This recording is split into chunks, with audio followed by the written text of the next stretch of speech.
नमस्कार, मैं Amit Pratap Singh, advocate high court, associate advocate task force के माध्यम से आपको कुछ जानकारी साझा करने के उद्देश्य से हाल ही में उच्च न्यायालय इलाहाबाद में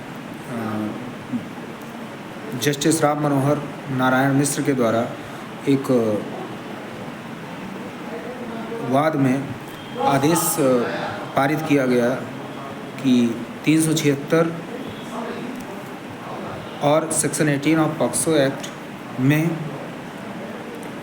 किसी भी लड़की को शारीरिक रूप से क्षति पहुंचाना और उसके ब्रेस्ट को छूना और उसके पजामे का नाड़ा खींचना, ये 376 के अपराध को नहीं बनता। जबकि आजकल सोशल मीडिया प्लेटफॉर्म और यूट्यूब चैनल्स के माध्यम से बहुत सारे अफवाहों की चर्चा है। पेपर में भी रिलीज़ किया गया है इस चीज़ को कि ये बहुत ही गलत निर्णय माननीय न्यायमूर्ति के द्वारा प्रेषित किया गया, जबकि ऐसा नहीं है। मैं आप लोग को बता दूं, आप लोग की जानकारी के लिए, ये मामला कासगंज से जुड़ा हुआ है, जिसमें क्रिमिनल रिवीजन हुई 1449/2024 Akash and two others versus state of UP and two others के मामले में ये आदेश प्रेषित किया गया था।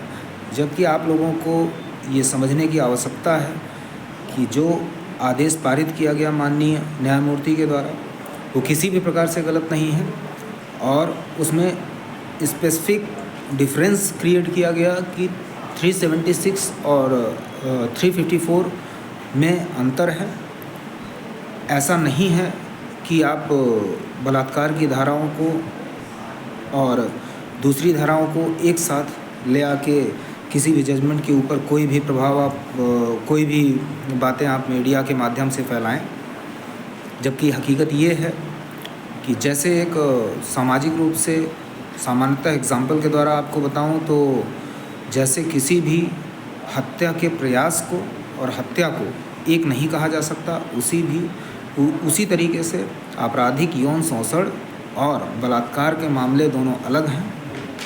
और माननीय न्यायमूर्ति द्वारा आदेश प्रेषित किया गया कि ये 376 का मामला नहीं बन रहा है। इसको आप अकॉर्डिंग टू रूल जो मामले बनते हों उसके अकॉर्डिंग आप सम्मन प्रेषित करें। बाकी और इस मामले में ऐसा कुछ नहीं है कि जिसके द्वारा आजकल सोशल मीडिया में दुष्प्रभाव फैलाया जा रहा है, न्यायपालिका के ऊपर बहुत सारे आक्षेप लगाए जा रहे हैं, जो कि सरासर गलत है। माननीय उच्च न्यायालय और माननीय सुप्रीम कोर्ट के द्वारा भी बहुत सारे ऐसे मामले प्रेषित किए गए हैं, ऐसे आदेश प्रेषित किए गए हैं जिसमें दोनों के अपराध के अंतर को बताया गया। लेकिन जो अपराध जिसके लिए किया गया है, सज़ा भी आपको उसी अपराध के लिए मिलनी चाहिए। इसके कारण ये आदेश किसी भी प्रकार से गलत नहीं है। तो आप लोग कृपया किसी भी भ्रांतियों में और अफवाहों में ना आएँ और माननीय न्यायालय के ऊपर आप लोगों का भरोसा हमेशा अडिग रहे, क्योंकि न्यायपालिका के द्वारा ही आप लोगों को न्याय पहुंचाया जाता है। और माननीय न्यायमूर्तियों के द्वारा आप लोगों को ऐसा नहीं हो सकता कि वो गलत फैसला या गलत टिप्पणी किसी भी मुद्दे पे करें। तो ये तो बहुत ही महिलाओं से जुड़ा हुआ मामला है, तो आप लोग ये ना सोचें कि माननीय न्यायमूर्ति द्वारा की कुछ गलत टिप्पणी की गई।